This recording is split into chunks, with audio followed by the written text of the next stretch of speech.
Saturday night, 11:47 p.m. Darkness swallows the Montana sky. Snow falls heavy, thick flakes drifting through pools of red neon light. The kind of snow that muffles sound, makes the world feel smaller, more intimate, more dangerous. The Hell Angels clubhouse sits like a fortress at the edge of pinewood. Weathered brick, scarred wood, windows glowing warm against the December cold. The neon sign flickers above the entrance, painting the snow beneath it crimson. In the parking lot, a man stands alone. Jack Morrison, 68 years old, leather jacket worn soft with age, gray hair pulled back in a ponytail. A scar runs down his left cheek, white against tan skin. Desert Storm souvenir. 34 years old and still aching in the cold. He stands with his back to the clubhouse door. Old habit. Never turn your back to open ground. Always know your exits. The Marines beat that into him 40 years ago, and some lessons you never unlearn.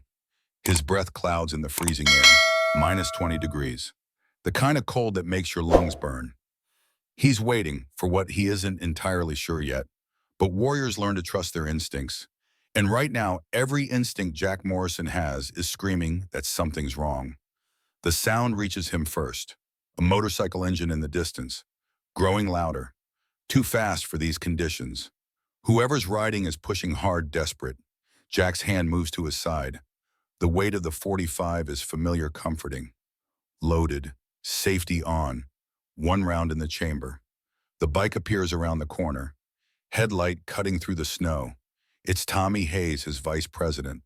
The bike skids to a stop, back tire sliding on ice. Tommy's face is stone. "Boss, we got a situation." Jack nods, doesn't ask. Tommy will tell him when it's time. Then he hears it, a child's voice cutting through the night like a knife. "Uncle Jack!" He spins. Emma Sullivan bursts from the darkness, running through shin-deep snow. Small child, wearing her dead father's Marine Corps jacket 3 sizes too big. Her breath comes in gasps, visible in the cold. Terror lives in her eyes. Behind her, 2 black SUVs round the corner. Headlights on high beam, doors already opening. Jack's combat mind takes over. Instant analysis. Threat assessment. 2 vehicles, at least 8 hostiles. Armed, professional. Emma is running straight toward him. 30 yards, 20. The men from the SUVs are raising weapons. Time does what it always does in moments like this. It slows. Jack sees the muzzle flash before he hears the shot. Light blooming in the darkness. The crack of the gunfire follows a heartbeat later, echoing off the mountains. The bullet travels at 2,500 feet per second. Jack has maybe a second and a half to react. He could drop, could roll, could draw his own weapon. 40 years of training gives him options. Muscle memory, survival instinct. But Emma is 3 steps away from him now. And she's seen the gun. She's seen the trajectory. The small child who's already lost her father to war, who watches her mother die slowly from cancer, who carries more weight on her young shoulders than most adults ever will. She makes a choice. Emma Rose Sullivan launches herself forward, small body colliding with Jack's legs. The bullet meant for a 68-year-old warrior finds a child instead. The impact spins her sideways. She gasps. Not a scream, just a small, surprised sound, like she's bumped into something unexpected. Jack catches her as she falls. His world narrows to her face. Snow falls on her cheeks. Her eyes are wide, confused. Her hand reaches up to touch. Her shoulder comes away dark with blood. The blood looks black in the neon light. It spreads across the white snow like spilled wine. "Uncle Jack." Her voice is small, far away. He's pressing his hands against the wound. Old medic training kicking in. Pressure, elevation. Keep her conscious. Keep her talking. "I'm here, Emma. I'm right here." Behind them, the clubhouse doors burst open. Brothers pouring out. Tommy's shotgun racks. The distinctive sound of men ready for war. But Jack doesn't see any of it. He sees Emma's eyes starting to flutter. "Take care of Mom," she whispers. "You promised." Emma, stay with me, sweetheart. Stay with me." A man steps from the lead SUV, expensive suit, silver hair, Marcus Kane, 55 years old, billionaire developer, desperate man. His voice carries across the parking lot, smooth and cold. "You should have taken the deal, Morrison." Jack looks up. Something ancient and terrible moves behind his eyes. Kane sees it, takes an involuntary step back. But then Emma's hand touches Jack's face, bringing his attention back. "Did we win?" she asks. Jack's throat closes. "Yeah, baby," he manages. "We won." "Good." Her eyes close. The snow keeps falling. And Jack Morrison holds a dying child in his arms, her blood on his hands, and remembers another time. Another little girl, another promise broken. Monday morning, 5:45 a.m. The alarm clock's ring shatters the silence. Jack's eyes open immediately. No confusion, no gradual waking, just instant awareness. Another habit from the core: sleep light, wake ready. His room at the clubhouse is Spartan. A single bed made with military precision. Hospital corners. Blanket pulled tight enough to bounce a quarter. Some habits you never lose even 34 years after discharge. A nightstand holds three things: a framed photograph, Emily Morrison at 12 years old, bald from chemotherapy, but smiling. God, that smile. It still breaks him 15 years later. Dog tags, his own. Worn smooth from decades of handling, and a purple heart medal in a small wooden box, earned in a place most people can't find on a map, for wounds that healed on the outside but never quite inside. Jack sits up. His shoulders ache. His knees protest. 68 years of hard living leaves marks. He begins his morning ritual. The ritual never changes. Hasn't changed in 40 years. 50 push-ups. He used to do 100. Used to do them without breaking a sweat. Now he grunts with effort, feels the strain in shoulders that took shrapnel in '91. But he finishes, always finishes. Next, the weapon check. The .45 rests under his pillow. He clears it with practiced ease. Magazine out. Chamber clear. Check the spring. Check the feed. Clean. Oil, reload. Chamber A round out, safety on. A loaded gun under your pillow might seem paranoid to some, but Jack learned a long time ago that paranoia and preparation look a lot alike until something goes wrong. Finally, the prayer. He stands at the window looking out at Pinewood sprawled below. The town is just waking, streetlights still on, mountains beyond dark against the pre-dawn sky. "Hey, sweet pea," he says quietly. "It's me again." He talks to Emily every morning. Has for 15 years. Some people might call it crazy. Jack calls it keeping a promise. "I'm still here, still trying to do better, still trying to be the man you deserved as a dad." His hand goes to the nightstand drawer. Pulls out an old compass, brass tarnished with age.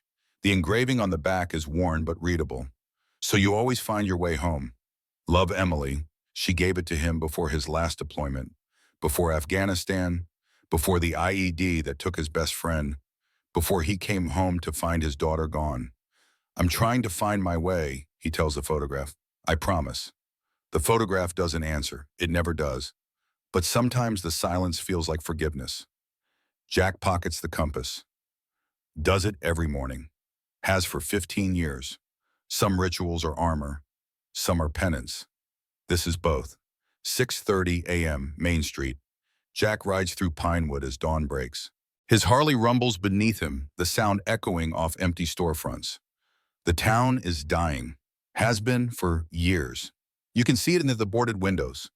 The peeling paint, the for sale signs that never come down. Population 3,000. Used to be 5. Used to be a mining town back when mining meant something. Now it's just a place people leave. But not Jack. Not the brothers. This is home. And you don't abandon home just because times get hard. He passes Johnson's Hardware. 40 years in business. Now a closing sale banner hangs in the window. Old man Johnson stands inside staring at empty shelves. He sees Jack. Nods. Jack nods back. In Pinewood, a nod means something. Respect given. Respect earned. Actions, not words. Further down Main Street, the signs start appearing. Kane Development. Building tomorrow today. Red and white signs everywhere. On buildings Kane has already bought. On empty lots he's claimed. The man's buying up the town piece by piece. Jack's jaw tightens. He pulls into Rosie's diner. The neon sign flickers. Open 24 hours, it claims, though Rosie's 72 and can't actually keep those hours anymore. But she tries. Inside, the smell of coffee and bacon hits him. Hank Williams plays on the jukebox. The worn booths are mostly empty at this hour. A trucker at the counter. Deputy Miller in his usual spot by the window. Rosie looks up as the bell jingles. Usual Jack. Please, she pours coffee without asking. Black. 2 sugars. She's been pouring his coffee the same way for 20 years. Tommy said, "You boys helped my grandson with his car." Rosie says, not looking at him, just wiping down the counter. Wasn't nothing. It was something to me. She slides a plate across. Eggs, bacon, hash browns. Breakfast is on the house. Rosie, we take care of our own here, Jack. That's the code. He wants to argue. Pride makes you stupid sometimes. But Rosie's pride is bigger than his and he knows it. Thank you. She nods, goes back to the kitchen. The TV above the counter plays morning news. A reporter stands in front of a scale model. The Kane Grand Resort and Casino, all glass and steel. Completely wrong for Pinewood, but Marcus Kane doesn't care about fitting in.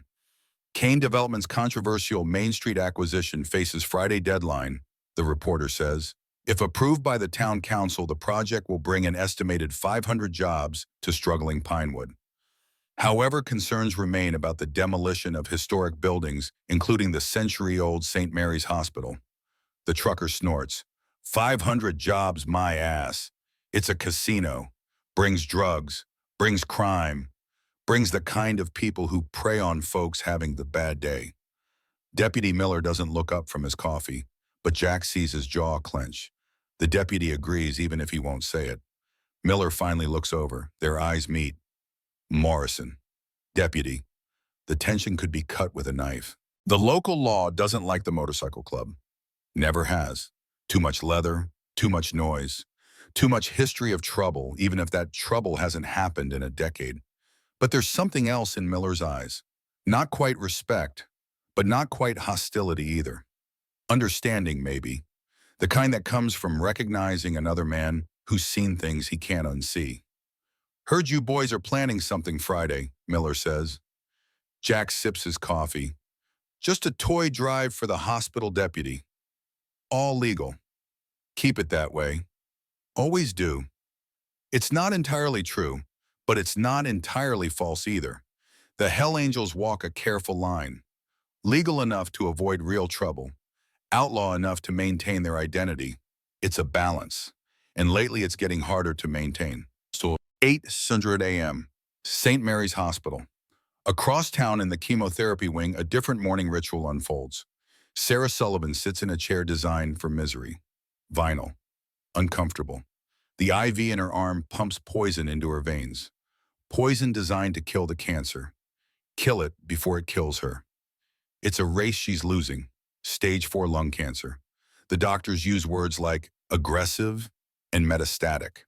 Words that mean we're running out of options. She's 36 years old. Should be planning her daughter's next birthday party. Should be worrying about school conferences and play dates. Instead, she's trying to figure out how to explain death to a child. Emma sits on the floor nearby. Homework spread around her.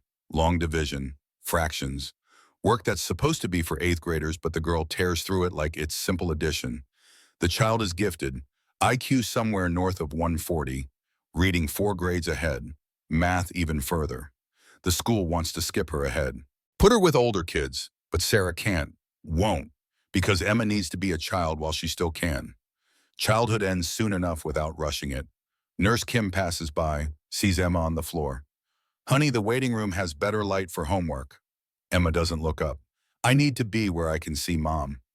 The nurse's smile falters. She's seen too many children in this wing. Too many small faces learning about mortality before they should. She moves on. Sarah watches her daughter, wearing her father's Marine Corps jacket. It swallows her small frame. Sleeves rolled up 6 times, hem hanging past her knees. The jacket says CPL Sullivan on above the right pocket. Below it, the Eagle Globe and Anchor. Michael's jacket, Michael's legacy. Michael died in Helmand Province. 2017. An IED. The Marines sent home a flag and a folded jacket and words about honor and sacrifice. Emma was 3. Old enough to remember him, young enough to idealize him. She keeps his photo in the jacket pocket, pulls it out sometimes when she thinks Sarah isn't looking, talks to it in whispers. Take care of Mom, he'd written on the back. Be brave. Love you always. Dad. A child taking those words literally, carrying that weight. Sarah wants to cry. Doesn't. Can't let Emma see her break. The girl sees too much already. Baby, Sarah says softly, you don't have to sit on the floor.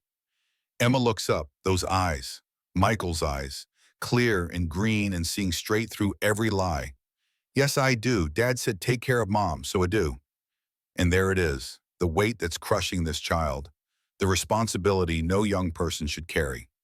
Emma, it's okay, Mom, I'm good at taking care of you.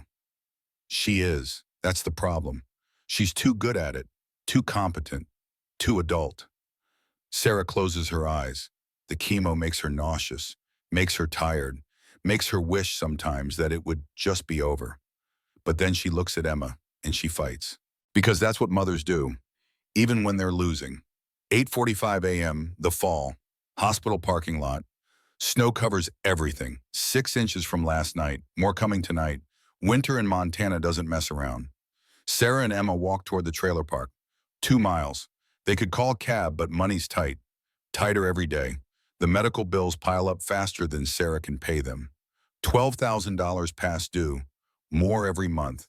She lost her job last week. Hospital restructuring, they called it. 20 years as a nurse. Gone. She knows what it really is. Kane bought the hospital. Kane is cleaning house.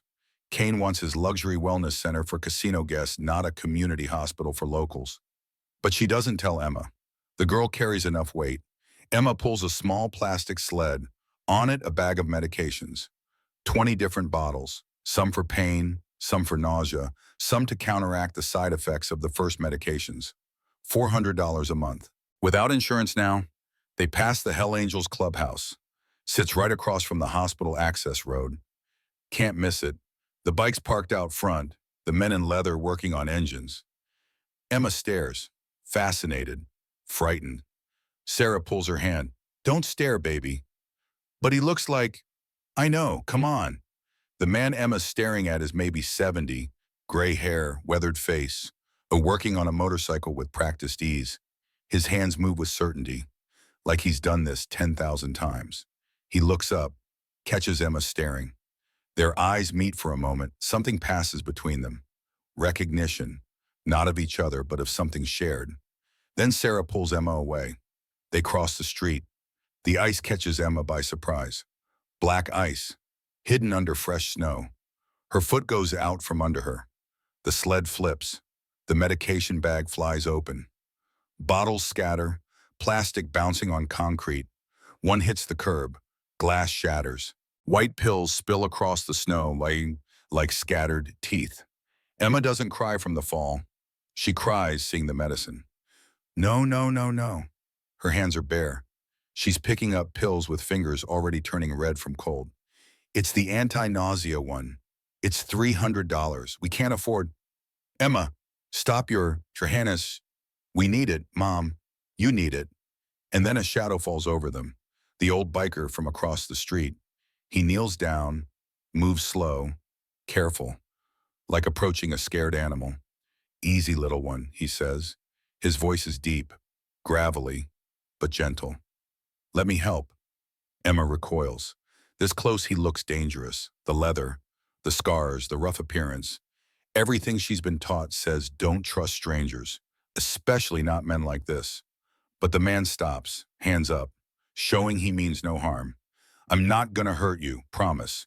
Just want to help. He starts gathering the unbroken bottles, checks labels, reading glasses come out. Old warrior squinting at prescription names.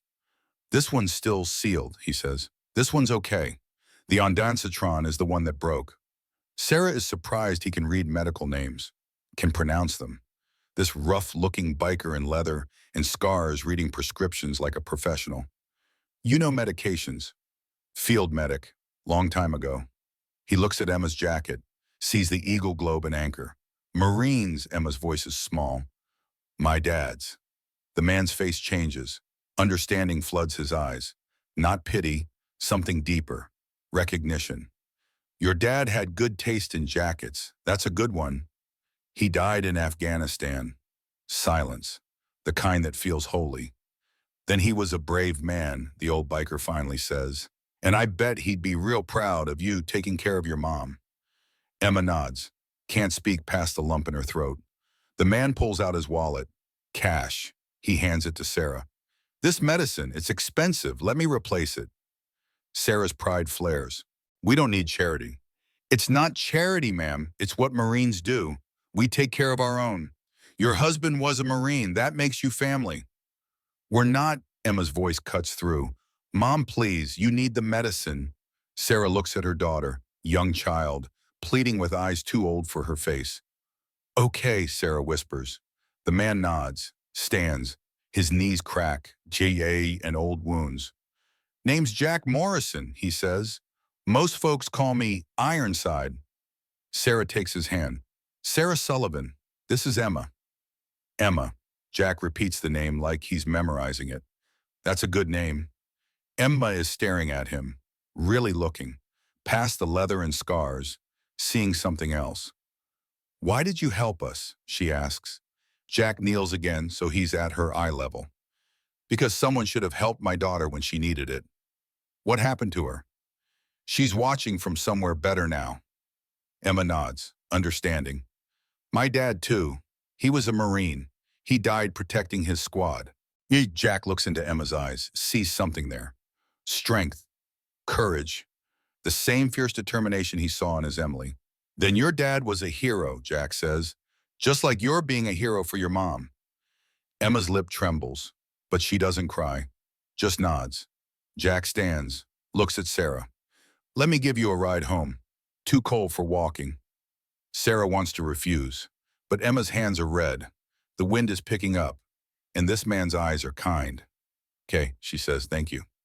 They walk to Jack's truck, a Ford F-150, 20 years old but maintained perfectly. He clears the passenger seat, helps Emma and Sarah inside. The drive is quiet, just the rumble of the engine, the heater blowing warm air. Emma sits between them, small and silent, but her eyes never leave Jack's face. When they reach the trailer park, Jack sees it. The Sullivan home. Older trailer, small but clean. Christmas lights strung along the roof, half of them working. A wreath on the door. Someone's trying hard. Inside, visible through the window papers on the table. Bills. The top one shows a number in red. $12,450. Past due. Jack's jaw tightens. He knows that number, knows what it means. Medical debt, the kind that drowns families. He parks, helps them out. Sarah fumbles with the keys. I don't know how to thank you. No thanks needed. Emma hasn't gotten out yet. She's watching Jack. Then she scrambles out of the truck, runs up to him. Uncle Jack, she asks. Both adults stop. Look at her. Can I call you that? Emma's voice is small, hopeful. You said Dad's Marines family makes us family. Jack's throat closes. Something breaks and heals in his chest at the same time. Yeah, he manages. You can call me that. Emma smiles, first real smile he's seen from her arm. Do you want to come in? Mom made soup. Jack should refuse, should leave, should maintain distance. But Emma's eyes are so hopeful. And Sarah looks like she's barely standing. And something in Jack, something that's been dead for 15 years stirs. Sure, he hears himself say. I'd like that. Inside the trailer is tiny but immaculate. Every surface clean, photos everywhere. Emma's father in uniform, Emma as a baby, a family that was before cancer and war took it apart. Emma serves soup. She does it, not Sarah. Role reversal, the child caring for the parent. They sit at a small table. 3 people who were strangers an hour ago. Now something else. Not quite friends yet, but not strangers anymore. Emma eats with focus, methodical, making sure Sarah eats too. Gentle reminders. Mom, have some bread. Mom, drink water. Young child acting 40. What did you do in the war, Uncle Jack? Emma asks. I fixed people, and sometimes I fixed engines. Like you fixed Tommy's motorcycle. He's surprised she noticed. You were watching. You knew what was wrong just by listening. Like magic. Not magic. Experience. When you do something long enough, you learn to hear what's wrong before you see it. Emma tilts her head, thinking, processing. Is that how you knew Mom needed help? You could hear it? Jack stops, looks at this child who just said something profound. You're pretty smart, aren't you? Mom says I'm precocious. I looked it up. It means smart for my age, but annoying. Jack laughs, actually laughs. First time in, he doesn't know how long. Sarah smiles, tired but genuine. Emma's reading at 8th grade level, math even higher. School wants to skip her ahead, but she trails off, looks at her daughter. Things are complicated, the silence says. How do you plan a child's future when you don't know if you'll see it? The conversation continues. Small talk, but meaningful. Emma asks questions. Jack answers honestly. Sarah watches them both, something unreadable in her eyes. Finally, Sarah needs to rest. The chemo exhaustion hitting, Emma helps her to the bedroom. Tucks her in, young child tucking in her mother. Emma comes back, finds Jack at the door ready to leave. Uncle Jack, wait. She runs up, pulls something from her jacket pocket. A photograph, worn from handling. Corporal Michael Sullivan, 2nd Battalion, the 3rd Marines, in desert camo, holding baby Emma. On the back, in his handwriting, take care of Mom, be brave. Love you always. Dad. I need to ask you something important, Emma says. Jack kneels, his knees protest, but he gets down to her level. If the hospital closes Friday, Mom dies. The doctor said she has maybe 3 months without treatment. If Mr. Kane is why the hospital's closing and you can stop Mr. Kane, will you bow? Jack's chest tightens. Amma, it's not that simple. Yes, it is. Dad's letter said take care of Mom. But I'm 7. I can't, but you can. She hands him her father's photo. Dad was a Marine. You were a medic. You saved people. Please save my mom. Jack looks at the photo, at this young Marine who died protecting his brothers, at this impossible request from a child. Emma, you lost someone too. I can see it. In your eyes. That sadness that doesn't go away. This child, seeing straight through him. Yeah, he admits, I lost my daughter. Then you know what I'll feel if Mom dies. You know that empty. He does. God help him, he does. So please, Emma whispers, help us. Jack looks at this child, wearing her dead father's jacket, asking an old biker to fight a billionaire, with wisdom beyond her years and courage beyond her size. He thinks about Emily, about promises broken, about second chances you don't deserve but get anyway. I'll look into it, he says. No promises, but I'll try. Emma hugs him, sudden, fierce, young child hugging this scarred old warrior like he's the answer to every prayer she's ever whispered. Thank you, Uncle Jack. She runs back inside. Jack stands in the snow, holding a dead Marine's photo. Looking at the Hell Angels clubhouse across the street, his phone buzzes. Text from Tommy. Town council meets Friday. Kane needs our land for his casino entrance. He's not asking anymore. Jack looks at the photo again. At Emma's trailer, at the hospital beyond. He thinks about Emily, about how he wasn't there when she needed him, about how he's lived with that guilt for 15 years. He thinks about a child who just asked him to save her mother. And Jack Morrison makes a decision. Some battles you can't walk away from, even when you know they might destroy you. He texts back, call a meeting. Tonight, we need to talk. He looks at the sky, snow starting again, cold settling deep. All right, sweet pea, he whispers to Emily wherever she is. One more fight. Help me not screw this up. The snow falls, the wind blows, and somewhere in a small trailer across from a motorcycle clubhouse, a child lies in bed and prays. Prays that the scary old biker with kind eyes will be the answer, will be the hero, will be what her father would have been if he'd lived. She doesn't know yet that prayers and promises have a way of binding people. She doesn't know that Jack Morrison keeps his promises now. Learn that lesson the hardest way possible. She doesn't know that she just set in motion a chain of events that will end with her blood on the snow and Jack Morrison's hands trying to hold back death one more time. But she will. They both will. In 6 days, when the bullet flies and the choice is made, and a child decides that one old warrior's life is worth more than her own. But that's 6 days away. Tonight, it's just snow falling on Pinewood, Montana. Just an old biker making a promise he doesn't know how to keep. Just a dying woman and her child hoping for a miracle.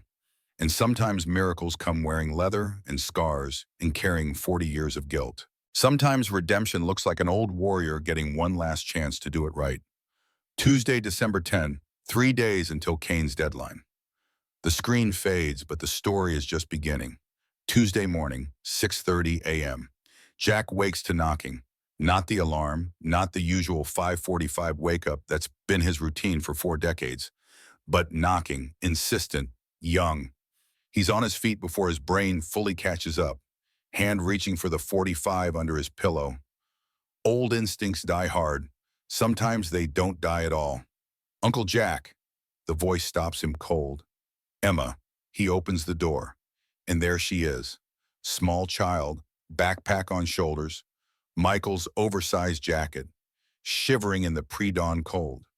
Emma, it's 6:30 in the morning. Does your mom know you're here? She's sleeping. The new medicine makes her sleep a lot. I left a note.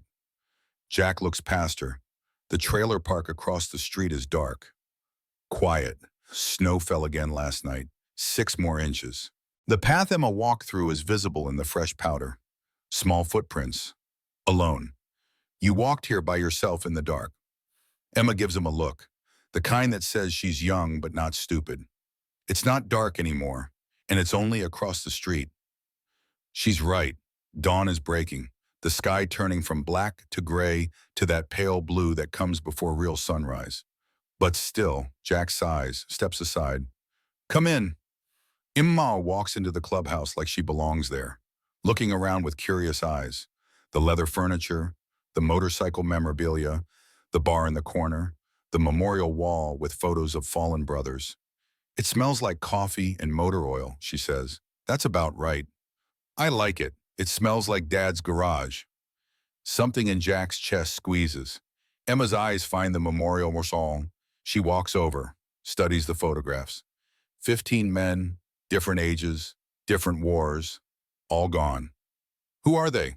Brothers we lost. We don't forget them. Unda Emma's small hand reaches out, touches one photo. A young Marine, desert camo, 19, maybe 20. Was he in Vietnam? Desert Storm, my best friend, saved my life, lost his own. Emma is quiet for a moment. Then she pulls out a small notebook from her backpack, opens it, pulls out a pencil. Can I write their names down? So I remember them too. Jack's throat closes. He can't speak for a moment, just nods. Emma carefully writes each name. Painstaking, neat handwriting. Like it matters. Like these men she never knew deserve to be remembered by this child with a dead father and a dying mother. When she finishes, she looks up at him.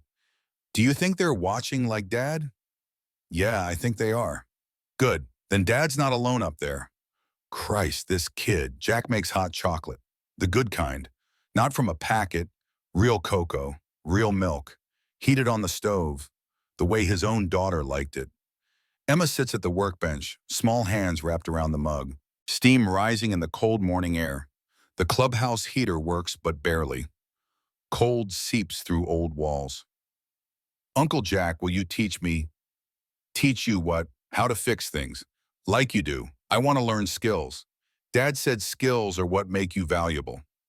Jack studies her. Young child, asking to learn mechanics.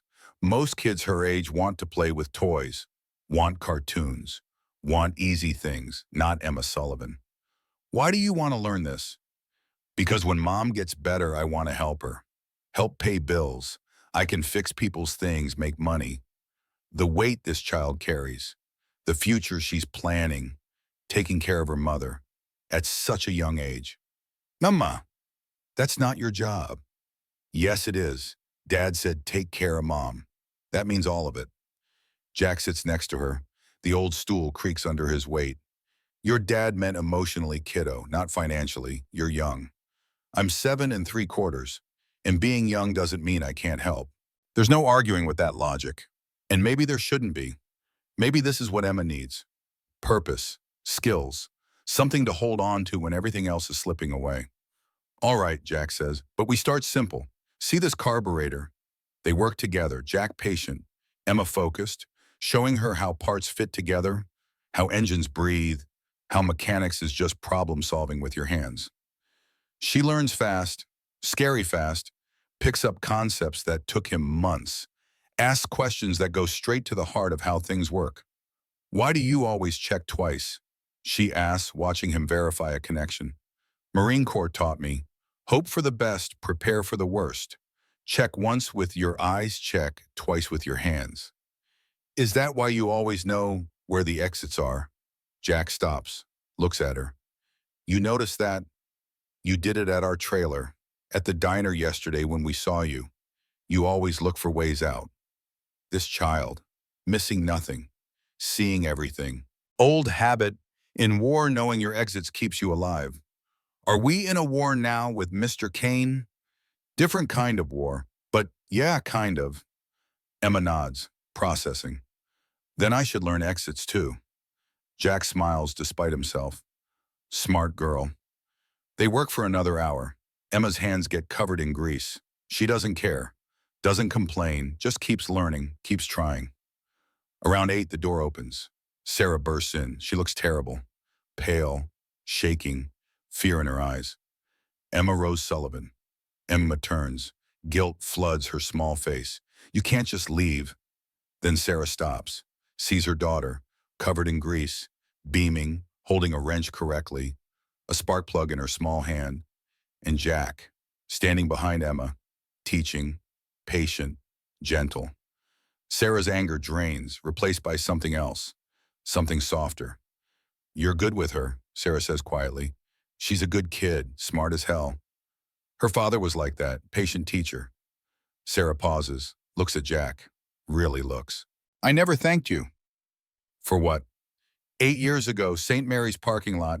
You helped me when my car broke down. I was new in town, scared, pregnant with Emma. You fixed my alternator, wouldn't take payment. You said, welcome to Pinewood. Jack stares, memory flooding back. Flashback. 8 years ago. A younger Sarah, 28, pregnant, crying beside an old Honda. A younger Jack, 60, less gray, stopping to help. Alternator shot, got a spare in my truck. I don't have money. Welcome to Pinewood, ma'am. We take care of our own here. Present. That was you, Jack says. That was me. I was running from an abusive ex, pregnant, alone. You were the first person who showed me kindness here. I never forgot. Emma looks between them. You knew each other. Not really, just one day, but sometimes one day matters.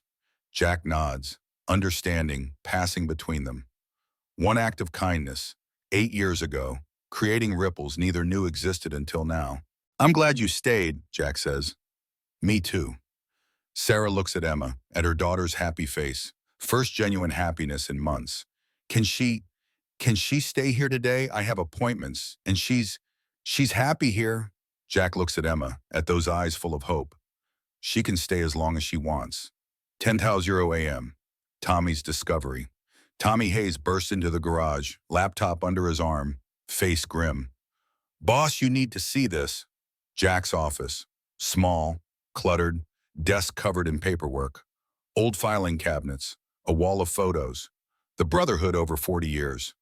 Tommy sets up his laptop. His fingers fly over keys, code scrolling, access protocols. I hacked into Kane's private server, Tommy says. It's worse than we thought. Documents fill the screen. Spreadsheets, emails, financial records that Kane definitely didn't want anyone seeing. The casino is a front, Tommy continues. Money laundering. Kane's in debt to Chicago crime family. $70 million. Well, Jack leans forward, studying the numbers. He needs this deal to close or he's dead, Tommy says. Literally, Chicago mob doesn't forgive $70 million debts. More documents, construction plans, equipment manifests. But that's not the worst part. Tommy clicks to an email chain. Look at this. Sender V. Constantine, Medical Supply Corp., subject RE Hospital Equipment Acquisition, confirmed hospital medical equipment sale, 2.3 MFOs. Includes MRI CT scanner chemotherapy equipment. Pickup scheduled Friday 8 p.m. Payment upon delivery. Jack's jaw tightens. He's selling the equipment before the hospital even closes. Sold, past tense, to a black market medical supplier. Equipment ships Friday night. Sarah needs that equipment. Every cancer patient in the county needs that equipment. And the nearest alternative is 90 miles away, through winter roads. Tommy looks at Jack. He's killing people, Jack. Slowly, but he's killing them. A small voice from the doorway. He's killing my mom. Both men turn, Emma standing there, notebook in hand, tears in eyes. Emma, Jack starts. Mr. Kane is the reason Mom will die. Jack kneels, gets down to her level. Emma, tell me the truth. Is he the reason? Jack could lie, could soften it, could protect this child from the ugly truth. But Emma's eyes demand honesty, and maybe she deserves it. Yes, Emma's face hardens, young child, but something ancient moves behind those eyes, something fierce. Then we have to stop him. We will. Promise? Jack thinks about the last promise he made to a little girl, the one he broke, the one that cost Emily her life. But he can't tell Emma no, can't refuse those eyes. Promise, Emma nods, satisfied. Turns back to the garage. Tommy watches her go, then looks at Jack.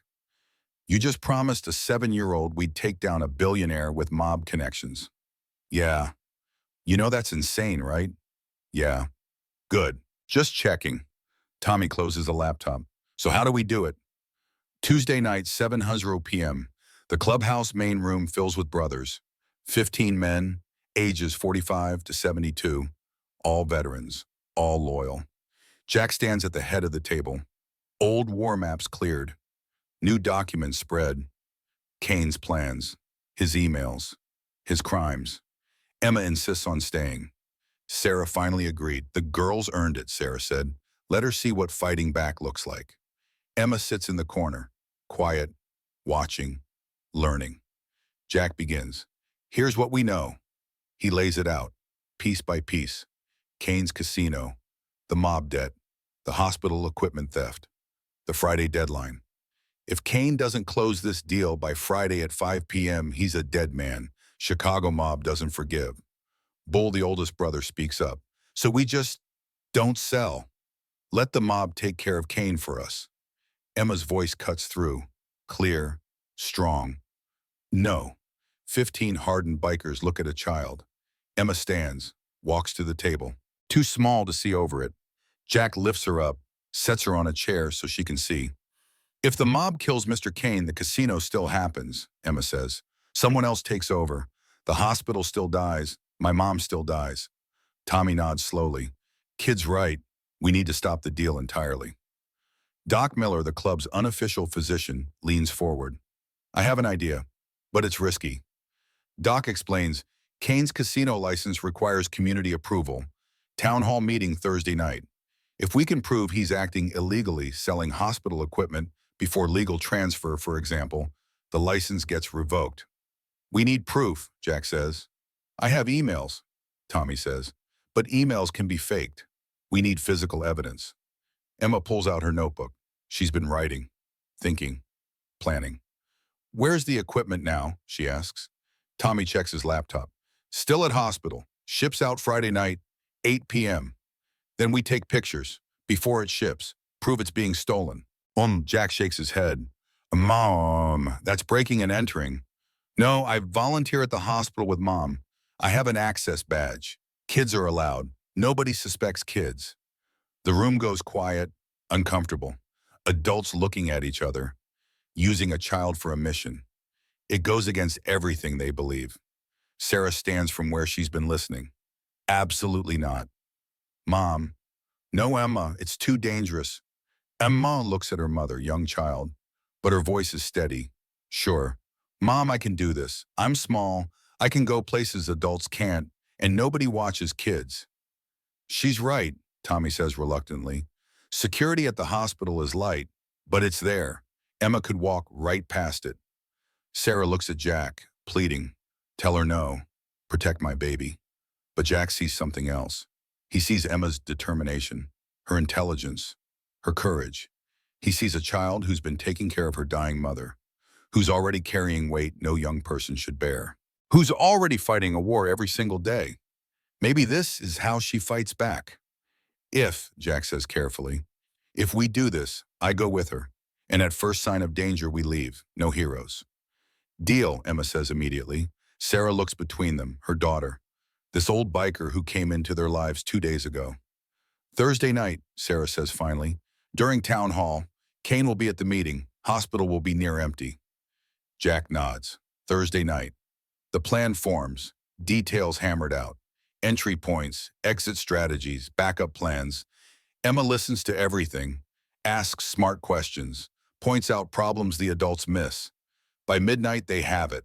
A plan, dangerous, probably stupid, but possible. The brothers disperse, heading home, or to the bar, or to other clubhouses to call in favors. Emma is falling asleep in her chair, small head nodding. Jack carries her to his truck. She weighs nothing. Light as air in his arms. Sarah follows, gets in passenger seat, Emma between them. The drive to the trailer is quiet. Emma's breathing deepens, sleep finally taking her. She trusts you, Sarah says quietly. I know. Don't break that trust, Jack. Please, she's already lost so much. Jack looks at this woman, 36, dying, still protecting her daughter with everything she has. I won't, he says. I swear it. They reach the trailer. Jack carries Emma inside. Sarah shows him Emma's room. Small, clean, glow-in-the-dark stars on ceiling. Photos of her father everywhere. Jack lays Emma on the bed, pulls a blanket over her. She murmurs in her sleep. Doesn't wake. Outside, Sarah walks him to his truck. 8 years ago, she says, when you helped me, I was at my lowest, pregnant, scared, running from a man who hurt me. I thought I'd never feel safe again. She looks at him. You made me feel safe, for the first time in months, just by being kind. Jack doesn't know what to say. You're doing it again, Sarah continues. Making us feel safe, Emma and me, in the middle of all this chaos and fear, and cancer and dying. You make us feel like maybe it'll be okay. Sarah, I know you can't promise that. I know you might not be able to stop Kane. I know I might die anyway. But thank you for trying, for being here, for being kind. She kisses his cheek, brief, gentle. Then she's walking back to the trailer, leaving Jack standing in the snow, confused, moved, terrified he'll fail them both. Wednesday morning, 8 Huzru a.m. Sarah opens her trailer door to find Marcus Kane standing there. Perfect suit, perfect hair, perfect smile. Nothing about him looks real. Mrs. Sullivan, Marcus Kane, may I come in? Every instinct Sarah has screams no, but why refusing might make things worse. What do you want? To help. I heard about your situation. Terminal cancer, no insurance, daughter to care for. That's tragic. If you're here to gloat, I'm here to make an offer. Kane pulls out an envelope. $100,000. Cash, plus continued treatment at a facility of your choice. Mayo Clinic, MD Anderson, wherever you want. Sarah stares. $100,000. 2 years of treatment, maybe more. What's the catch? Kane's smile widens, like a shark. Simple. Convince Jack Morrison to sell the clubhouse. You have influence with him. I've seen you together. I'm not.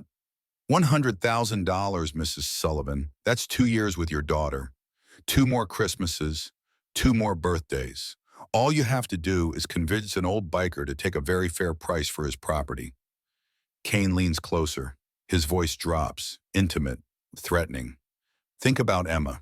Think about her watching her mother die because you were too proud to accept help. Think about her remembering that you chose pride over her. Sarah's hands shake, rage and fear warring inside her. Get out. Kane places a business card on the table. I'll give you 24 hours. My offer expires Thursday at noon. He leaves. The trailer door closes. Sarah stands there, shaking, looking at that card. $100,000. Emma's voice, Mom. Sarah turns. Emma standing in the hallway, small, scared. How much did she hear? It's okay, baby. Just a bad man saying bad things. Are you going to take his money? No. But you should. Sarah blinks. What? And Emma walks over, takes her mother's hand. If his money saves you, you should take it. Uncle Jack would understand. Emma, we can't. You're my mom. You're more important than a building. The weight of that statement, the pure love behind it. Sarah pulls Emma close, holds her. This child, this impossible, brave, beautiful child. I'm not taking blood money, baby. Not even for you. Why not? Because blood money has a price, and the price is always too high. 9:00 a.m., the clubhouse. Sarah finds Jack in the garage, tells him about Kane's visit, the offer, the threat. Jack listens, face unreadable. He's trying to divide us, Jack says finally. It's $100,000, Jack, real money, real treatment, 2 more years with my daughter. At what cost? At the cost of your clubhouse, that's all. Just a building. Jack's jaw tightens. Sarah, it's not just a building. It's my brother's home. It's our history. It's wood and nails and memories. I'm talking about life. Actual life. My life. My daughter's mother. The words hang there. Heavy. Would Emily want you to let me die to save a building? Sarah asks. It's not fair. She knows it, but she's desperate. Dying. Grasping at anything. Jack's face goes white. That's not fair. Nothing about this is fair. I'm 36 years old, dying of cancer, watching my child plan how to survive without me. Don't talk to me about fair. Emma appears in the doorway. Mom. Both adults turn. Are you fighting about me? No, baby. Yes, you are. I heard. Emma walks in, looks between them. Mr. Kane wants to pay for Mom's treatment if Uncle Jack sells.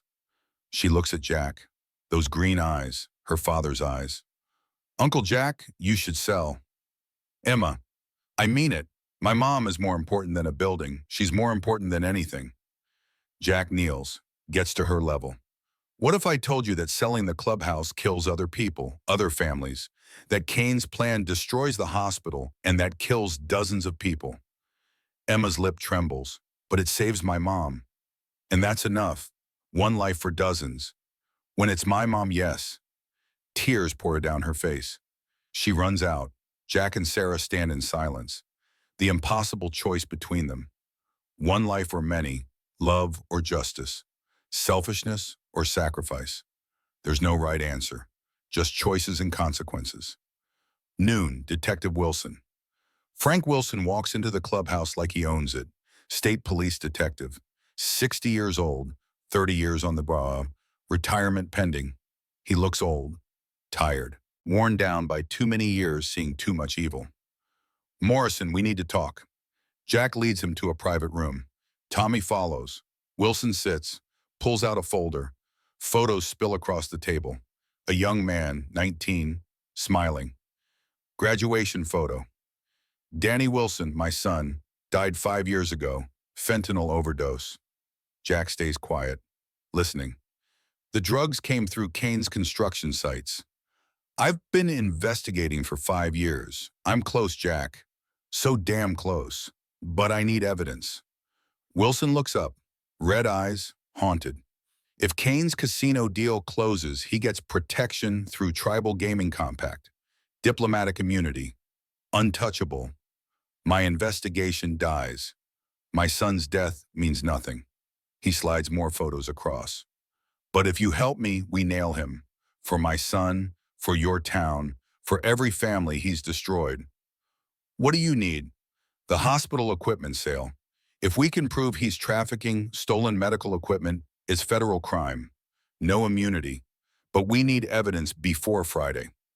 We're planning that, Jack says, Thursday night. Wilson nods. Then let me help. Officially, I can't. But unofficially, he pulls out a security pass. I can make sure certain cameras malfunction at the right time. Tommy takes the pass, studies it. You're risking your career. My son is dead. My career means nothing compared to that. Jack extends his hand. Wilson shakes it, grip firm. Welcome to the fight, detective. Call me Frank. After Wilson leaves, Tommy looks at Jack. We have a cop helping us. That's new. That's desperation. He wants justice for his son, same as we want justice for this town. Same as Emma wants justice for her mom. Jack nods. Everyone's fighting for something. Question is, can we all win? Or do some of us have to lose for others to win?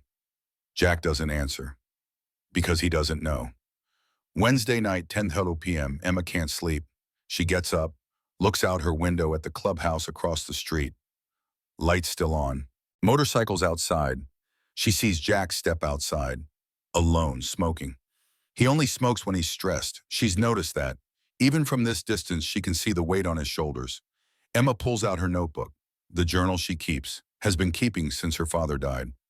She writes day 3. Uncle Jack has to choose between mom and other people. I told him to choose mom. But I know that's selfish. Dad always said, do what's right, not what's easy. Choosing mom is easy. But is it right if Uncle Jack saves mom, but other people to die? Is mom's life worth more than theirs? I don't know. I want her to live so bad it hurts.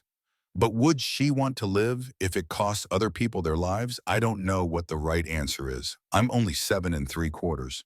I wish Dad was here. He would know. Tomorrow is Thursday. Tomorrow we go to the hospital. I'm scared, but I'll be brave. For Mom, for Uncle Jack, for Dad. If something happens to me, I want Mom to know I love her.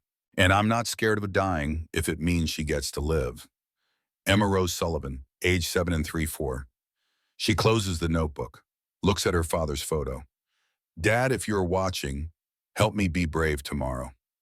Thursday morning, 8:00 a.m., final planning. The clubhouse packed. Jack, Tommy, 52 years old, VP, Wilson, Doc Miller, Emma, Sarah. Tommy displays the layout.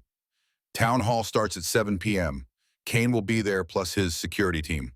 Wilson adds, I've arranged for hospital security cameras to malfunction from 7:30 to 8. 30-minute window. Doc points at the map. Medical equipment is in basement storage wing B. Emma's badge works there. Jack looks at Emma. You sure about this? I'm sure. Sarah steps forward. I'm coming too.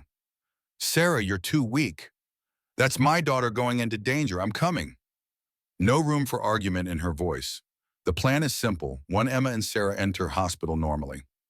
Visiting. 2, 7:30 p.m., Sarah causes distraction in main lobby. 3, Emma slips to basement photographs equipment with hidden camera. 4, Jack waits in service corridor as backup. 5, 8 p.m. Everyone out, evidence secured. Simple. Clean.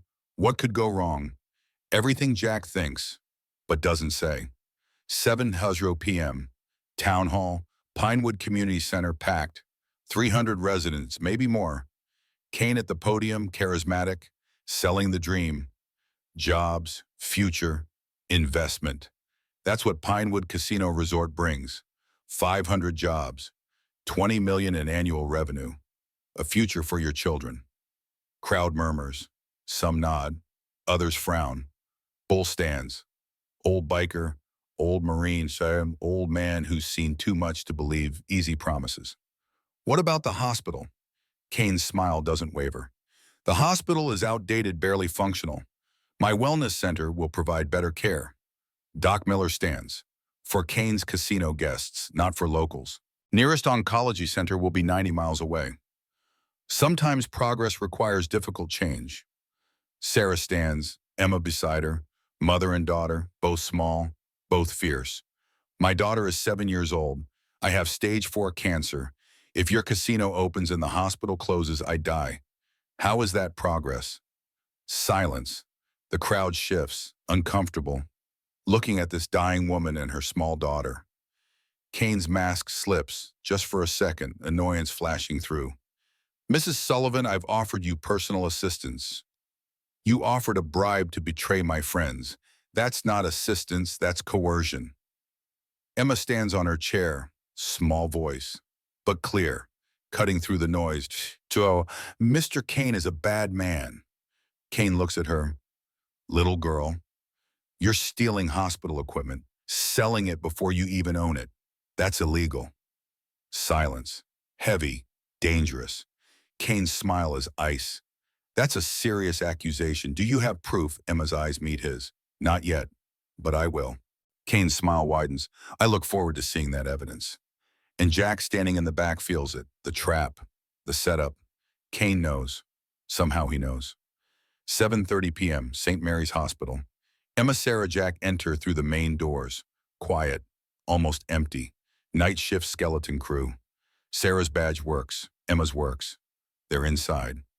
I don't like this, Sarah whispers. Something feels wrong. Jack feels it too, the hairs on his neck standing up. Combat sense screaming. We stick to the plan. 30 minutes. They separate. Sarah to the lobby, Emma and Jack toward the basement. Emma's badge opens the basement door. They descend stairs. Concrete. Cold. Old hospital smell. Antiseptic and decay. The equipment storage room is massive. Dim. Rows of machines covered in sheets. Emma starts photographing. Small camera Tommy gave her, photos of MRI machines, CT scanners, chemotherapy equipment, all tagged for sale, all labeled for V, Constantine Medical. This is Mom's machine, Emma whispers. The one her mother needs to survive. Jack nods, throat tight. Keep shooting.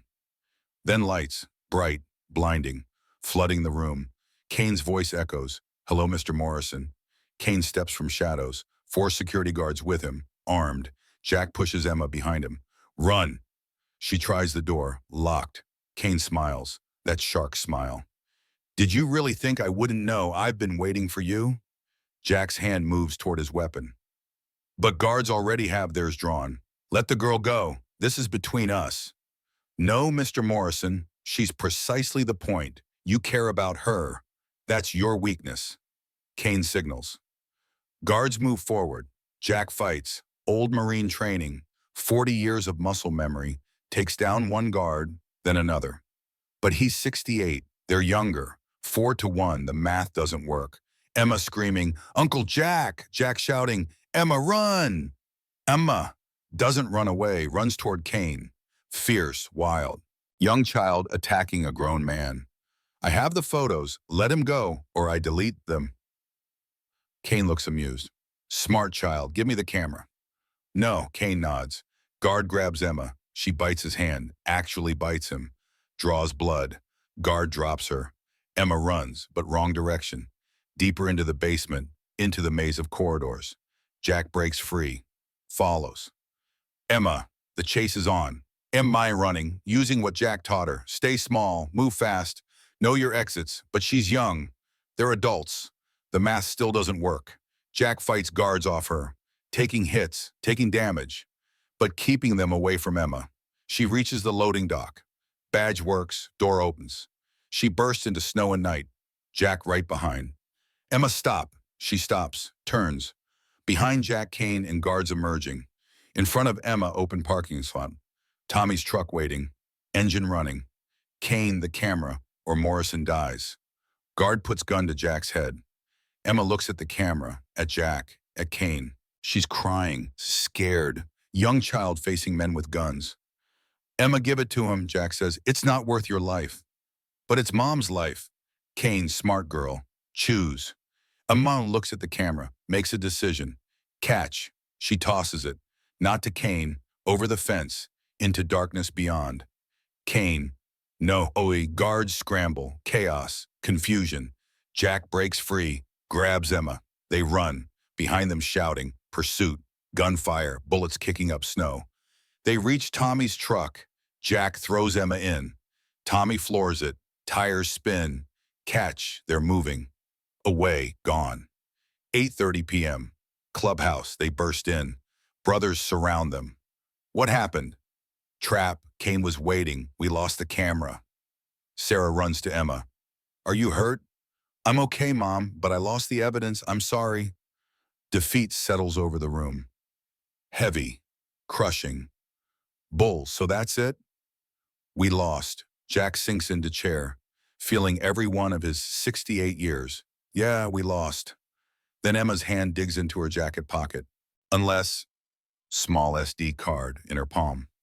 The camera had 2 cards. Tommy taught me. Always have a backup. Tommy grabs the card, laptop, plugs it in, photos load. Perfect, clear, serial numbers. shipping labels, everything. The room erupts. You brilliant little... Jack stares at Emma. When did you... When you taught me about exits, you said always have a backup plan, so I did. Jack pulls her into a crushing hug. Brothers cheering. Wilson on phone calling FBI contacts. Victory. Relief. Yay. They think they've won. They don't know yet that Kane has one more card to play.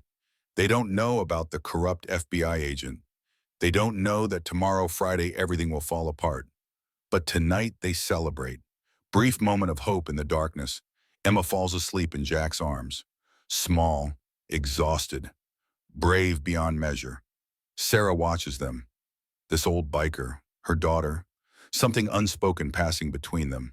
Family, Sarah thinks, not by blood, but by choice. Outside, snow falls. Thursday becomes Friday. One day until Kane's deadline. One day until everything changes. One day until Emma's blood stains the snow. But they don't know that yet. Tonight they have hope. Tomorrow they'll learn how expensive hope can be. Friday morning at 6:00 a.m., Jack's phone shatters the silence. He answers before the second ring. Old habit. Early morning calls are never good news. Jack, Detective Wilson's voice. Strained, broken. We have a problem. Jack is already on his feet, already pulling on his jacket, already knowing this is bad. What problem? The FBI agent I gave the evidence to, Special Agent Carson, he's on Kane's payroll. The words hit like bullets, each one finding its mark. The photos are gone, wiped. Carson claims they were never delivered. It's my word against his, and he has 20 years seniority. Jack's hand grips the phone so hard the plastic creaks. What about the original SD card? That's evidence now. In FBI custody, meaning Kane's custody. By Monday, it'll be lost in a warehouse somewhere. Misfiled, destroyed, gone. So we have nothing. We have nothing. And Kane has his Friday deadline in... Wilson pauses. Jack hears papers rustling. 11 hours. Jack sits on his bed, looks at Emily's photo, at the compass, at the 45 under his pillow. I'm sorry, Jack. I thought Carson was clean. I was wrong. Not your fault, Frank. It feels like it is. Wilson's voice cracks. My son died for nothing. This town dies for nothing.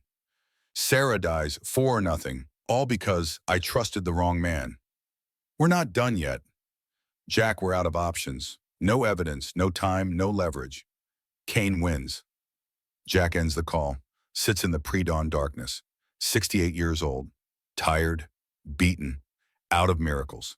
He thinks about Emma, about the promise he made, about how he's breaking it, just like he broke the promise to Emily. Some things never change. 7:00 a.m., emergency meeting. The clubhouse fills with brothers, faces grim. They already know. Bad news travels fast. Jack stands at the head of the table, can't meet their eyes. Kane got to the FBI. The evidence is gone. We have nothing. Silence. Heavy, crushing. Bull speaks first. Old Marine, old warrior. So what do? We don't have options. No evidence. No leverage. No time. So Kane wins. Tommy's voice. Flat. Dead. Jack nods. Can't speak past the lump in his throat. Then small footsteps. Emma appears in the doorway, wearing her father's jacket, eyes red from crying.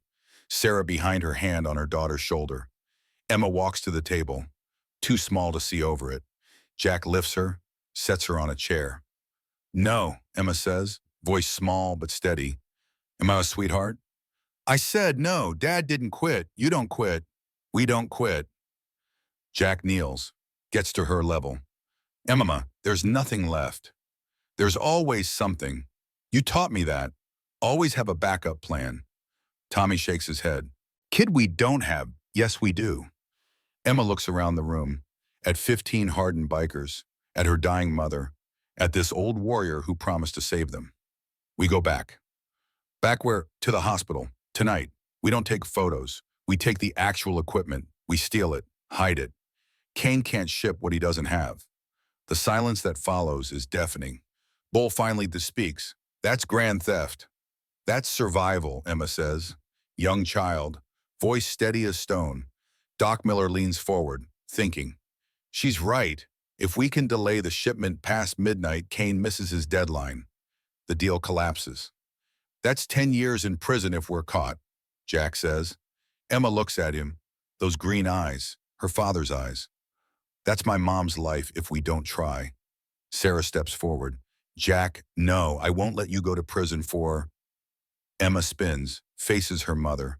Young child, screaming. Mom, stop. You're dying. You get that dying, and these men are trying to save you. Let them... The words echo. Harsh, true, terrible. Sarah's face crumbles. This child, her baby, screaming about death, about loss, about the reality they both live with every day. Emma is crying now.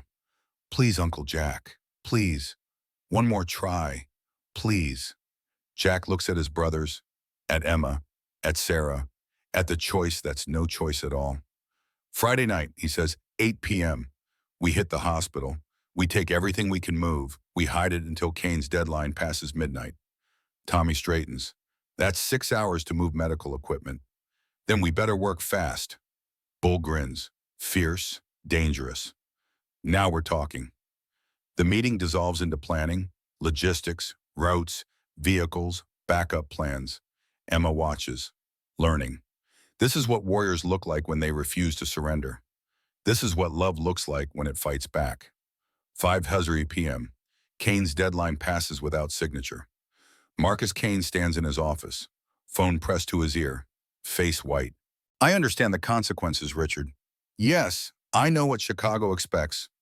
The equipment ships at 8 tonight. The clubhouse will be mine by morning. I guarantee it. He hangs up, handshaking. His assistant, Jennifer, hovers nearby. Sir Morrison still won't sell. In the equipment theft tonight, if they succeed, they won't succeed. Kane pulls out his own phone. Dials. This is Kane. Morrison will hit the hospital tonight. 8 p.m. Be ready. And this time, no survivors. Jennifer's face goes pale. Sir, you can't mean... Kane looks at her, something dead behind her eyes. I'm $70 million in debt to people who bury problems in the desert. Yes, I mean it. Morrison dies tonight, and anyone with him. There's a child, the Sullivan girl. Collateral damage. Jennifer backs away, seeing her boss for what he really is. Monster, desperate, dangerous. You're going to kill a child. Kane doesn't answer, just turns to the window, looking down at Pinewood, his kingdom, his salvation, his grave if he fails. I do what I have to do, he says quietly, just like everyone else. Friday night, 8:00 p.m., 3 trucks, 15 Hell Angels, one child who shouldn't be there. Jack gave explicit orders. Emma stays at the clubhouse, protected, safe. But Emma Sullivan doesn't follow orders, not when her mother's life is at stake. She hid in Tommy's truck. Small, quiet, didn't reveal herself until they were already at the hospital. Too late to turn back. Jack's face when he found her. Rage, fear, resignation. You're staying in the truck. No. Emma, I know which machines Mom needs. You don't. You need me. Damn it. She's right. The heist begins, smooth, professional. These are veterans. They know logistics, know how to move heavy equipment fast and quiet. Wilson's security bypass works. Cameras offline. Doors unlocked. They're invisible ghosts moving through empty corridors. The basement, rows of equipment, MRI machines, CT scanners, chemotherapy pumps, millions of dollars of life-saving technology about to be sold to black market. Not tonight, Emma directs. That one, that's Mom's chemo machine, and that ventilator, Mrs. Rodriguez needs it. They work fast, loading equipment onto dollies, into trucks, moving like a machine. Jack watches Emma, young child, commanding 15 bikers. They listen. They trust her. This child, this impossible child. Last piece, Tommy calls, Sarah's main chemo pump. Emma personally helps load it, small hands on big equipment. This is the one. This keeps Mom alive. Jack, then we make damn sure it gets out.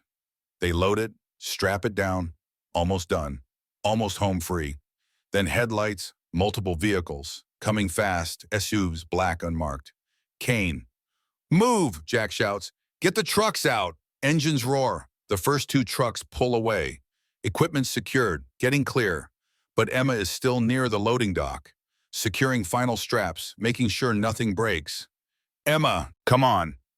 She runs toward Jack's truck, 20 yards, 15. SUVs screech to a stop. Doors open. Men emerge armed, professional, not security guards. These are soldiers, hired guns. Kane steps out of the lead vehicle, face twisted, desperate, dangerous. Morrison, Jack, drive, get her out. Emma almost reaches the truck. 10 yards, 5. Kane pulls a gun, raises it, aims at Jack. Time slows. Everything slows. Emma sees the gun, sees the trajectory, sees Kane's finger tightening on trigger. She remembers Jack teaching her about exits, about backup plans, about sacrifice. Jack promising to remember her, to keep her safe. Her father's letter. Take care of Mom. Be brave. Her father's last words before deployment. Be brave, baby girl. Sometimes being brave means doing what's right even when you're scared. Emma sees the gun aimed at Jack. She knows if Jack dies, Mom dies. Hospital closes. Equipment ships. Everyone loses. She can't let that happen. Won't let that happen. Emma makes a choice. Young child. Makes a choice that will haunt everyone who survives this night. Uncle Jack, Jack turns, sees Emma running. Not toward the truck. Toward him. Kane fires. The bullet travels at 2,500 feet per second. Emma launches herself forward. Small body colliding with Jack's. Pushing him aside. The bullet meant for a warrior finds a child. Impact. Emma's small body spins, backwards, sideways, physics and momentum and the terrible mathematics of violence. She doesn't scream, just gasps. Small sound, surprised. Jack catches her as she falls. Blood, so much blood, dark against the white snow, spreading like spilled wine. Her shoulder, entry wound, clean, through and through, missing the artery by inches, missing the lung by less. Lucky, if you can call a child taking a bullet lucky. Emma's eyes flutter, confused. Uncle Jack, Jack's hands press against the wound. Old medic training, pressure, elevation. Keep her conscious. I'm here, Emma. I'm right here. Behind them, chaos. Tommy and the brothers pouring out. Seeing Emma, seeing the blood. Rage, pure rage. Sarah's scream from somewhere, running. Emma! Kane backing away, gun dropping from nerveless fingers, seeing what he's done. I didn't mean I was aiming at... Tommy's fist connects with Kane's jaw. Kane drops, stays down. The hired soldiers scatter. No loyalty, not for this, not for shooting children. Jack cradles Emma, blood soaking through his jacket. Emma, stay with me, baby. Stay with me. Emma's eyes focus, find his face.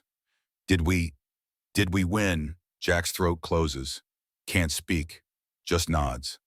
Good. Her eyes start to close. Tell Mom I love her. Emma, Doc Miller appears, medic bag, checking pulse, breathing, bleeding. She's alive. Barely. Where's that ambulance? Sirens, growing louder. Wilson must have called them. Good man, good cop. Sarah reaches them, drops to her knees, takes Emma from Jack's arms. No. Emma, stay with Mama. Baby, stay with me. The ambulance arrives, EMTs moving fast. Professional, efficient. But their faces. Jack sees their faces, sees the doubt, the fear. Too much blood, too small a body. They load Emma. Sarah climbs in, refuses to leave her daughter's side. The ambulance doors close. Sirens wail, red lights fade into the night. Jack stands there, covered in Emma's blood, shaking. Tommy beside him, and hand on his shoulder. She's strong, boss. She'll make it. Jack can't answer, can't speak, just stands there in the snow, looking at the blood. Emma's blood, another little girl's blood on his hands. History repeating, promises breaking. Wilson arrives, takes charge, arrests Kane, secures the scene, calls for backup. The equipment, still there, still secured. They got it. Mission accomplished. But at what cost? Jack looks at the blood in the snow, thinks about Emma's eyes, her question. Did we win today? Saturday morning, 3:00 a.m., St. Mary's Hospital, waiting room. 15 bikers filling every seat, some sleeping, most praying. Jack hasn't moved, hasn't spoken, still covered in Emma's blood. Tommy tried to get him to change. Jack refused. Not until he knows, not until he sees her. Hours pass, slow, rising, every second an eternity. Sarah hasn't emerged from the surgical wing, staying with Emma, refusing to leave. Finally, 7:00 a.m. A surgeon emerges, scrubs bloody, face exhausted. Everyone stands. The surgeon looks at Jack. She's alive. Collective exhale. Relief so profound it hurts. The bullet went through her shoulder, missed the brachial artery by half an inch, missed the lung by less. She lost a lot of blood, but the surgeon shakes his head. She's strong, stronger than most adults I've treated. The will to live in that child is extraordinary. Jack's knees buckle. Tommy catches him. Can I see her? Jack manages. Family only right now. Sarah appears behind the surgeon, pale, exhausted, but her eyes find Jack. He's family, she says. The surgeon nods, steps aside. Jack follows Sarah, down corridors, into pediatric ICU to a small room with too many machines. Emma lies in the bed, small, pale, bandaged, but breathing, alive. Jack sits beside her, takes her small hand in his large ones. Sarah sits on the other side, mother and warrior, keeping vigil. She woke up once, Sarah says quietly, in surgery, before they put her under again. You know what she said? Jack shakes his head. She said, did we save Mom's machine? That's what she cared about, not herself, the machine. Jack's eyes fill, can't stop the tears. And I realized something, Sarah continues. She didn't take that bullet to save you. I mean, she did, but that's not why. She took it to save me, because if you died, I died, and she'd rather die than let me die. Sarah's crying now, too. 7 years old, and she chose. She chose to die so I could live. She didn't die, Jack says. She's here, she's alive. Because of you, because you taught her, because you trained her, because you were there. Sarah reaches across Emma, takes Jack's hand. Thank you for keeping her alive, for keeping us both alive. Jack looks at Emma, this small child who saved his life, who saved her mother's life, who saved the whole damn town without even meaning to. I didn't keep her alive, Jack says.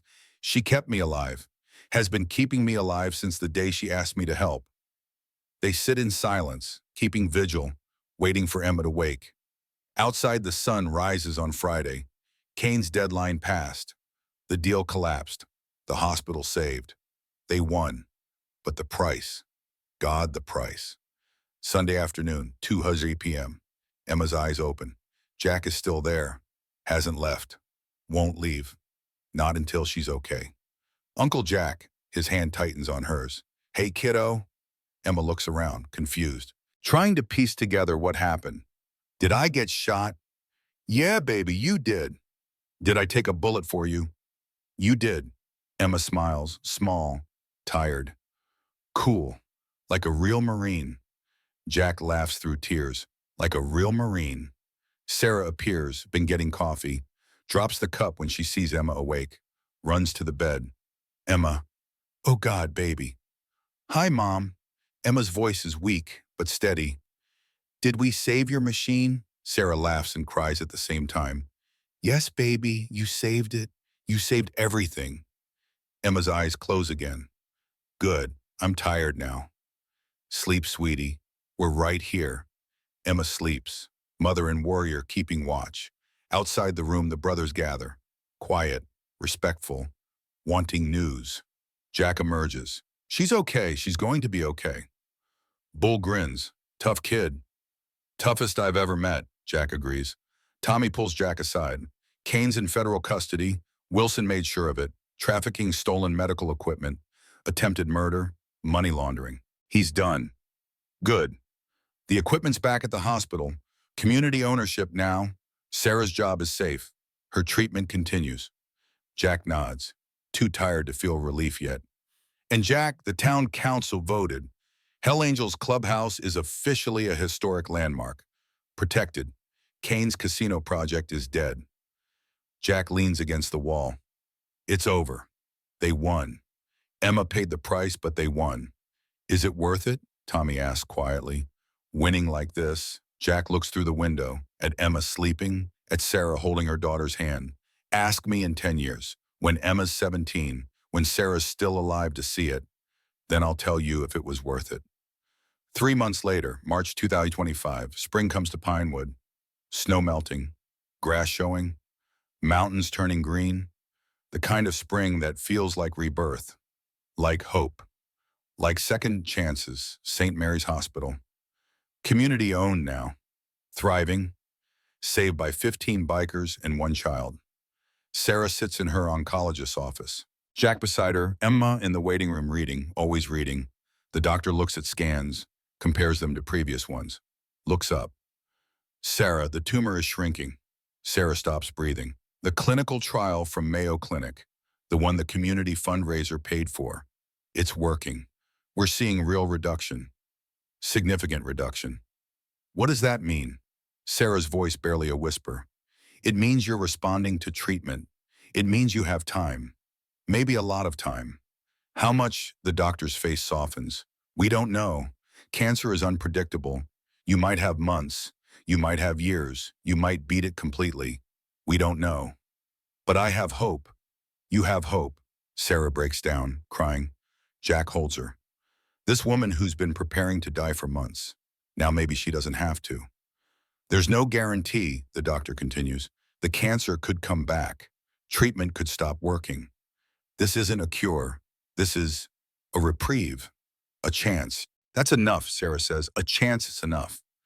They leave the office, find Emma in the waiting room. She looks up, sees her mother's face, knows. Mom, I'm going to be okay, baby, for a while, maybe a long while. Emma launches herself into Sarah's arms, mother and daughter holding each other, crying, hoping. Jack watches them, feeling something break and heal in his chest. Outside spring sunshine, new grass, life returning. Maybe that's what hope looks like. Spring fundraiser, Pinewood Community Center. The whole town gathers, celebrating, honoring, remembering. Banner across the stage. Thank you, Hell Angels MC, Pinewood's heroes. Emma on stage. Arm in a sling, still.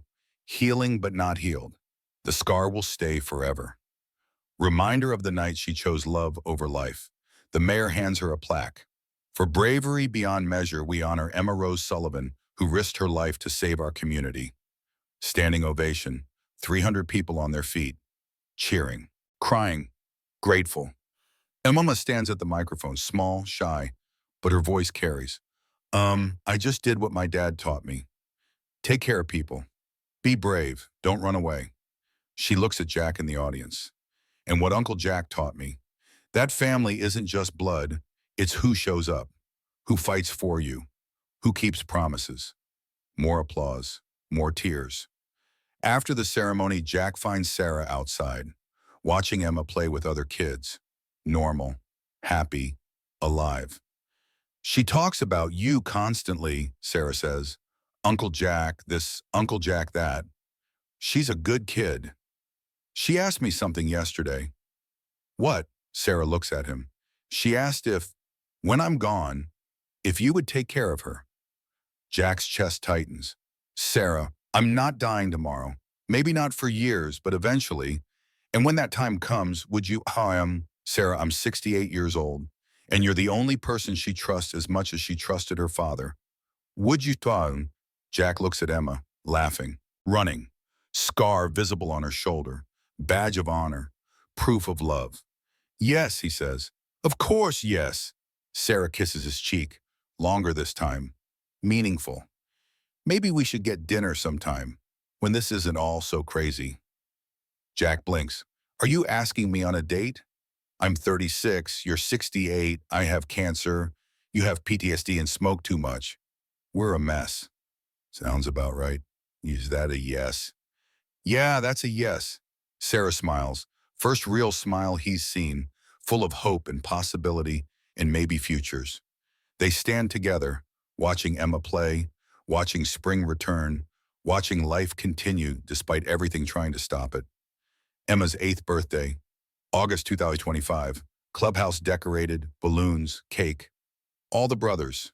Sarah, Emma blows out candles. 8 years old now. Still wearing her father's jacket. Still carrying his photo. Still remembering. But also living. Also happy.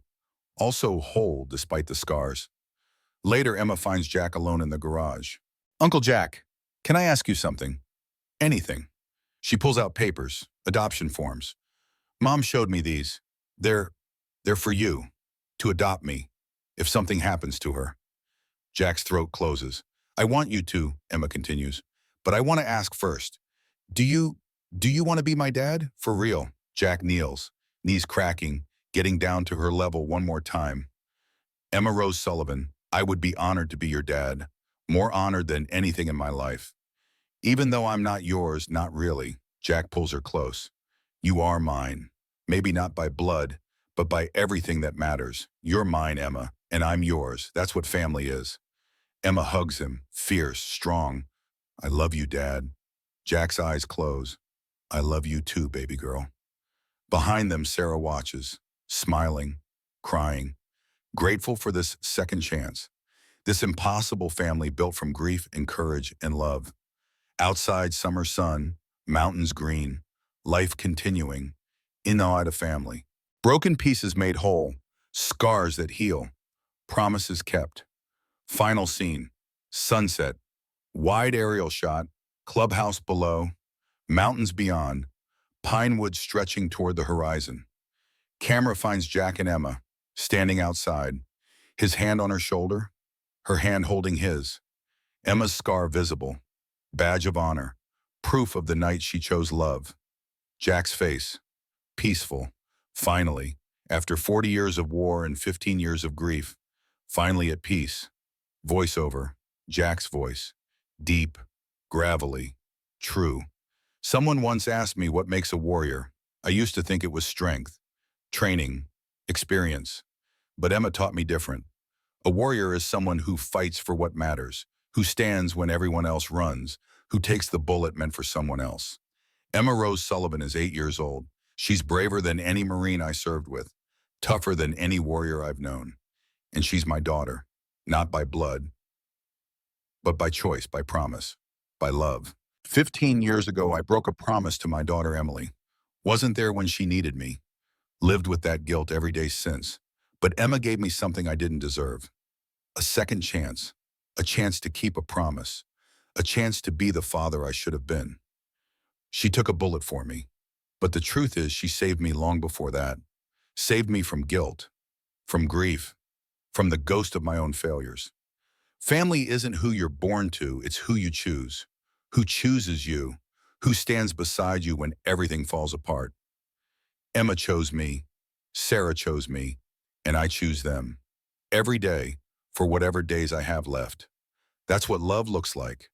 Not perfect, not easy, but real, true, worth every scar, worth every sacrifice, worth taking a bullet for, worth living for. Camera pulls back, Jack and Emma silhouetted against sunset. Sarah joins them. They stand together. Family. In the window behind them, memorial wall, Emily's photo. Next to it, new photo. Emma, Jack, Sarah. Together, smiling. One family ending, another beginning. Circle complete. Text appears on screen. For every guardian angel we lose, another is sent to remind us what matters. This story is dedicated to all the warriors who keep fighting, and to the children who teach us why. In memory of Corporal Michael Sullivan, USMC, and all those who gave everything so others could live. Final image, Emma's father's jacket, hanging on the wall. Next to it, Hell Angel's vest, small size. Emma's name on it. Little Angel, honorary member. Fade to black, the end.